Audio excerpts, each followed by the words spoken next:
안녕하세요. 부산의사 김경열입니다. 오늘은 제 전공이라고 할 수 있는 뇌졸중에 대한 이야기를 좀 해보겠습니다. 뇌졸중이란 게 뇌혈관에 막히는 뇌경색과 뇌혈관이 터지는 뇌출혈, 이 두 가지를 합쳐서 부르는 용어란 건 다들 알고 계시죠? 요즘 건강 관련 TV 프로그램이나 유튜브에도 뇌졸중에 대한 영상들이 워낙 많으니까.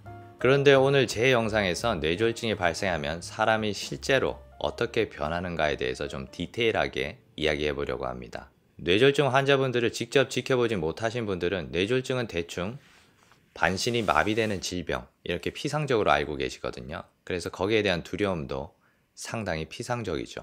하지만 뇌졸중 환자들을 매일 지켜보는 저는 뇌졸중에 대한 엄청난 두려움을 가지고 있습니다.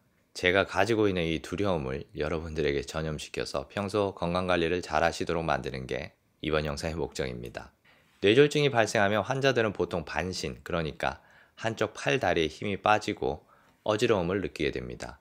그리고 얼굴 근육도 마비되기 때문에 안면 비대칭이 생기고 혀 근육도 반쪽이 마비되기 때문에 발음이 부정확해지고 경우에 따라서 말을 못하게 될 수도 있습니다. 이런 증상이 발생했을 때는 스스로 뭔가 해보려고 하지 마시고 119를 불러서 무조건 가장 가까이 있는 큰 병원 응급실로 최대한 빨리 가셔야 됩니다. 뇌졸중이 발생한 뒤에 어느 정도 회복되느냐를 결정하는 가장 중요한 요소가 시간이기 때문이죠. 뇌졸중이 발생했을 때 골든타임을 놓치지 않고 빨리 병원에 도착해서 제대로 된 치료를 받으면 경우에 따라서는 거의 정상인처럼 아무 이상 없이 회복할 수도 있고요. 반대로 치료 시간을 놓쳐버리면 평생 침대 위에서 식물인간으로 살아야 될 수도 있어요. 그래서 무엇보다 중요한 건 바로 이 치료 시작 시간이다. 다음으로 뇌졸중이 발생한 뒤에 사람 몸이 어떻게 변하는가에 대해서 이야기를 해볼 텐데, 사실 증상은 뇌졸중 발생 위치에 따라서 다양하게 나타날 수 있습니다. 전뇌동맥이 막히면 팔보다 다리 쪽에 마비가 생기고, 교내 쪽에 뇌졸중이 생기면 음식을 삼키기 어려워진다든지, 어쨌든 뇌졸중 발생 위치에 따라서 증상은 굉장히 다양하게 나타날 수 있는데, 오늘 영상에서 뇌졸중이 가장 빈번하게 발생하는 위치인 중뇌동맥의 뇌경색을 예로 들어서 설명하겠습니다. 우선 뇌경색이 처음 발생하면 보통은 음식을 삼키지 못하게 됩니다. 음식을 삼키는 근육들도 마비되기 때문에 음식을 식도로 넘기지 못하고 음식물이 기도로 넘어가는 경우가 많은데, 그럴 경우 폐렴이 생기겠죠. 그래서 뇌경색 초반엔 코에 레빈 튜브라는 관을 꼽아서 위까지 직접 영양분을 공급하게 됩니다. 나중에 시간이 지나면서 보통 음식을 삼키는 기능이 어느 정도 돌아오긴 하는데, 그렇지 못한 경우에는 배에 구멍을 뚫어서 PEG 튜브라는 관을 박아야 돼요. 평생 코주를 하고 있기는 너무 힘드니까. 그리고 뇌경색 초반에는 한쪽 팔다리 힘이 완전히 빠져서 전혀 움직일 수 없게 되는데, 한 달, 두 달 시간이 지나면서 서서히 근력이 돌아옵니다. 그런데 이 돌아온 근력은 우리가 일반적으로 생각하는 근육의 힘과는 좀 달라요. 마비된 부위에 근력이 돌아올 땐 강직이란 걸 동반하게 됩니다. 이 강직은 여러분이 생각하시는 근육 뭉침이나 뻣뻣함과는 전혀 다른 현상입니다. 우리 뇌를 구성하는 데는 여러 부위가 있지만 일반적으로 deep brain, 그러니까 뇌의 표면에서 깊이 내려갈수록 인간의 의지로 컨트롤할 수 없는 동물적인 본성을 담당하는 부분이 많고요. 반대로 superficial brain, 그러니까 뇌 표면에 가까이 올라올수록 한 개인의 의지가 많이 개입되고 동물적인 본성보다는 우리가 인간의 특성이라고 여기는 능력들과 관련된 부분이 많습니다. 그리고 superficial brain은 deep brain에서 발생하는 신호들을 억제하는 경우가 많아요. 이걸 의식과 무의식으로 생각하는 사람들도 있는데, superficial brain은 겉으로 드러나는 의식이고 deep brain은 우리 뇌 심연의 무의식이다. 그리고 superficial brain이 deep brain의 욕망을 억제한다. 이것도 상당히 재밌는 주제인데 오늘 영상과는 상관없으니까 다음에 시간 날 때 이야기해보고요. 어쨌든 우리 몸의 근육들은 대뇌 피질, 그러니까 superficial brain의 간섭이 없으면 계속 수축하려는 성질이 있습니다.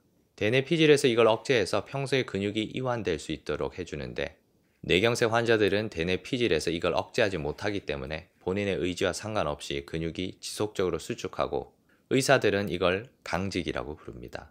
이 강직이 심한 경우에는 이렇게 팔꿈치를 전혀 펴지 못하게 될 수도 있고, 주먹을 너무 꽉 쥐어서 손톱 때문에 손바닥에 상처가 생길 수도 있어요. 그런 심한 경우에 의사들은 강직약을 처방하고요. 그런데 이런 근육의 이상이 몸 밖에 팔다리에만 생기는 건 아니겠죠. 우리 몸 안쪽, 소화기, 비뇨기계 전부 근육으로 이루어져 있잖아요. 그래서 소화도 잘 안 되고 대소변을 조절하기도 힘들어집니다. 소변을 못 보는 경우에는 요도에 직접 관을 삽입하는 폴리라고 불리는 소변줄을 해야 되고, 대변을 못 가리는 경우에는 성인이지만 아기처럼 기저귀를 차야 돼요. 나중에 시간이 지나고 재활을 해서 혼자 힘으로 화장실을 가실 수 있게 되면 기저귀를 뗄 수 있지만, 이게 안 되면 평생 기저귀를 차고 있어야 됩니다. 여기까지 나온 것만 해도 굉장히 무서운 질병이죠. 인간의 가장 기본적인 욕구라고 할 수 있는 먹고 싸고 마음대로 움직이는 걸 할 수 없으니까. 그런데 제가 더 무서워하는 건 따로 있습니다. 바로 인지능력 저하에 따른 자아의 상실이에요. 이건 그냥 머리가 나빠지는 것과는 좀 다릅니다. 전체적인 지적 능력이 저하된다기보단 인간의 통합된 자아를 구성하는 한 부분이 빠져버리는 것 같은 그런 느낌입니다. 그래서 상황에 굉장히 부적절한 반응을 보일 때가 많고요.